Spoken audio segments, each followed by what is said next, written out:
My husband died, and now I have to pretend he was a great man who loved me.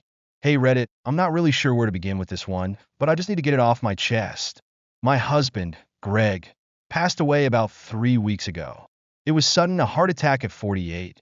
One moment, he was sitting in his favorite chair, drinking his coffee, and the next, he was gone. And since then, I've been in this strange, surreal blur. Everyone keeps telling me how strong I am, how well I'm handling everything, but I'm not sure they have any idea what's really going on inside my head. The truth is, I've been doing a lot of pretending these past few weeks. Pretending to be the grieving widow, pretending to be heartbroken over the loss of a man that everyone thought adored me, and pretending to cry about a love story that never really existed.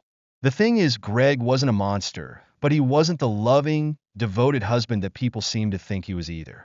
And I feel like I'm the only one who knows that. We were married for 16 years, together for almost 20. In the beginning, things were good, great even. We met in our late 20s, and he was charming and funny, the kind of guy that could win over a room without even trying. My friends thought he was perfect, and I guess I did too, at least for a while. We moved in together, got married a couple of years later, bought a little house in the suburbs, and it felt like we were living the dream. But things changed. Slowly at first, in ways that were easy to overlook. Little digs about my cooking, comments about my weight, about how I didn't take care of myself like I used to. He had this way of making me feel small, like I was constantly disappointing him.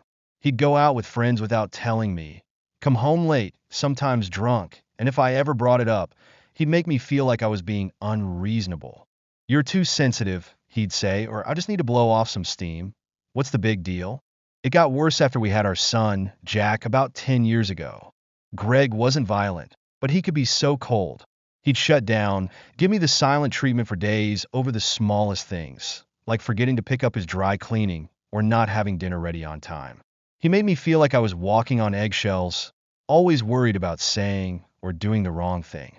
But to everyone else, he was still that charming guy. He'd turn on the smile when we were around friends or family, and no one saw the other side of him.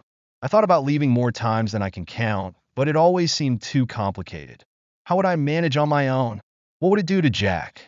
And then there was the fact that Greg could be kind sometimes, and I'd cling to those moments, hoping that maybe things would get better. But they never really did. Now that he's gone, it's like I'm living in a weird kind of limbo. At the funeral, everyone talked about what a great husband and father he was. I stood there, smiling politely, nodding along as people shared stories about how Greg would do anything for his family and how much he loved me and Jack. They kept saying how lucky I was to have had him, how blessed we were to have shared a life together. But the truth is, I don't feel lucky. I feel relief, and then I feel guilty for feeling relieved. It's this awful, twisting knot inside me that I can't untangle. Every time someone says how sorry they are for my loss, I have to fake tears, force my voice to crack like I'm devastated. But inside, I'm thinking about all those nights I cried myself to sleep next to a man who wouldn't even look at me, and wondering why no one else ever saw through him. I keep replaying the wake in my mind. My mother-in-law sobbing in my arms, telling me how Greg used to talk about me all the time, how much he loved me, and how he felt like I was his rock. It felt like she was talking about a stranger. I didn't know how to respond, so I just held her and nodded, feeling like a fraud.